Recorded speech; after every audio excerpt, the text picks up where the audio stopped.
Sir ನಮಸ್ಕಾರ. ಇದು 2 ಎಕರೆ P land R T C ಆಗಿದೆ.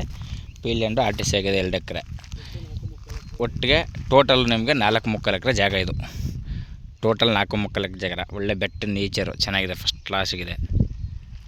ಸುತ್ತ ಬೆಟ್ಟ ಇದೆ, ಆಮೇಲೆ ಸುತ್ತ ತೋಟಗಳು ಇದೆ ನೋಡಿ.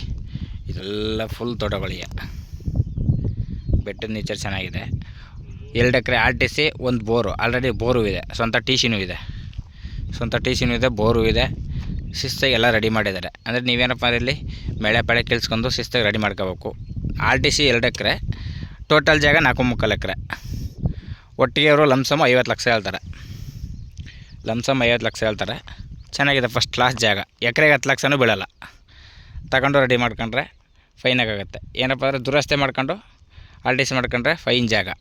ಒಬ್ರಿಗೆ ಒಂದು 5 ಎಕರೆ ಬೌಂಡ್ರಿ ಬೇಕು ಅನ್ನೋರಿಗೆ, ಕಮ್ಮಿ ಬಜೆಟಲ್ಲಿ ಬೇಕು ಅನ್ನೋರಿಗೆ ಒಳ್ಳೆ ಶಿಸ್ತಾಗಿದೆ ಜಾಗ ನೋಡಿ ಸರ್, ಫಸ್ಟ್ ಕ್ಲಾಸಾಗಿದೆ. ಆಮೇಲೆ ಬೆಟ್ಟ ನೇಚರ್ ಚೆನ್ನಾಗಿದೆ, ಸುತ್ತ ನೇಚರ್ ಇದೆ, ಫಸ್ಟ್ ಕ್ಲಾಸಾಗಿದೆ. ಇದು ಬೆಂಗಳೂರಿಂದ 185 ಕಿಲೋಮೀಟ್ರ್ ಆಗುತ್ತೆ. ಬೆಂಗಳೂರಿಂದ 185 ಕಿಲೋಮೀಟ್ರ್ ಆಗುತ್ತೆ. ಮೈಸೂರು ಒಂದು 70-75 ಕಿಲೋಮೀಟ್ರ್ ಆಗುತ್ತೆ. ಮೈಸೂರು. ಚಾಮರಾಜನಗರ 14 ಕಿಲೋಮೀಟ್ರ್ ಆಗುತ್ತೆ. ಚಾಮರಾಜನಗರ ನೋಡಿ, ಸುತ್ತ ಇದೇ ರೀತಿ ಇದೆ. ಬೆಟ್ಟ ನೇಚರ್ ಮಾತ್ರ ಫಸ್ಟ್ ಕ್ಲಾಸಾಗಿದೆ. ಯಾರು ಬೇಕು ಅನ್ನೋರಿಗೆ, ಚೆನ್ನಾಗಿರ್ತೀನಿ ಅನ್ನೋ ಬೆಟ್ಟದ ಮಗ್ಳಲ್ಲಿ ಇರ್ತೀನಿ ಅನ್ನೋರಿಗೆ ಫಸ್ಟ್ ಕ್ಲಾಸಾಗಿದೆ ಜಾಗ ನೋಡಿ ಸರ್. ಇಷ್ಟ ಆದರೆ ಕಾಲ್ ಮಾಡಿ, ಶೇರ್ ಮಾಡಿ. Okay sir, thank you.